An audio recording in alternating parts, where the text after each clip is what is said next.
Zena Berachid, bonjour. Bonjour Marie. Déjà, je suis ravie de faire votre connaissance. Moi aussi. Alors, nous sommes là aujourd'hui pour discuter de votre nouveau livre, Le Tarbouche magique, qui va paraître bientôt aux éditions L'École des loisirs. Ce livre a été une collaboration avec Emmanuel Villain. Oui, exactement. Pouvez-vous nous dire comment ce projet a vu le jour? Alors, je connaissais les livres d'Emmanuel Villain depuis un petit moment. Il a un lien assez fort avec le Liban, comme moi d'ailleurs. C'est au hasard des rencontres. Un jour, on s'est dit, tiens, est-ce qu'on ferait pas un livre ensemble? Et c'est aussi une rencontre avec une super éditrice, Hélène Millot, qui est mon éditrice à l'École des loisirs, qui avait déjà travaillé avec Emmanuel Villain et qui tout d'un coup nous a fédérés pour ce beau projet. Et ça a donné le Tarbouche magique. Est-ce que c'était facile pour vous de rentrer dans la peau de ce personnage? Ah oui, c'était immédiat. L'histoire a été écrite évidemment avant que je fasse les dessins. Emmanuel m'a proposé une histoire complète d'ailleurs. Elle était déjà écrite. Je me demande s'il l'a écrite pour moi. Parce que c'est vrai que comme il connaît mon travail, il connaît mes bandes dessinées, il a probablement lu Le Piano oriental où il est aussi question d'enfance et de tarbouche. C'est une histoire qui m'a tout de suite séduite et dans laquelle je me suis projetée en 4 secondes.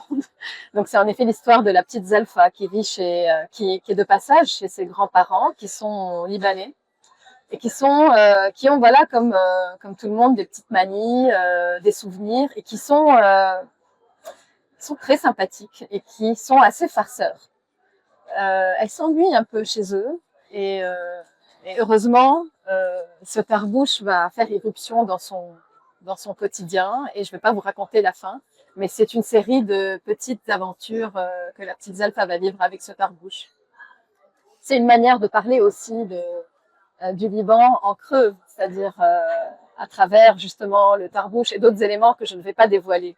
C'est une manière aussi de parler des racines, de ce qu'on transmet aux enfants, de ce pays quand on n'y vit pas, de ce que les enfants peuvent,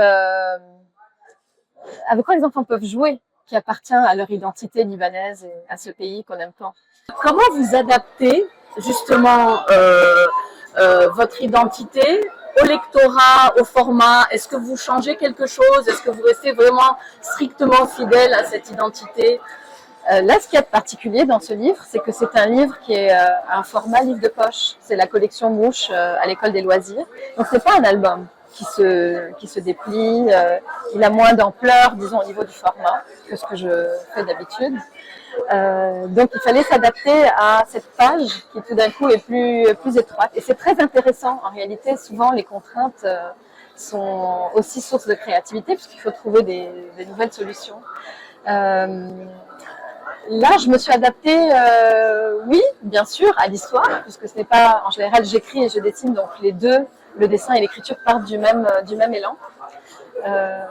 C'est toujours du noir et blanc. Évidemment, le tarbouche étant rouge, c'était trop tentant de garder sa belle couleur rouge. Ça se marie bien, je pense.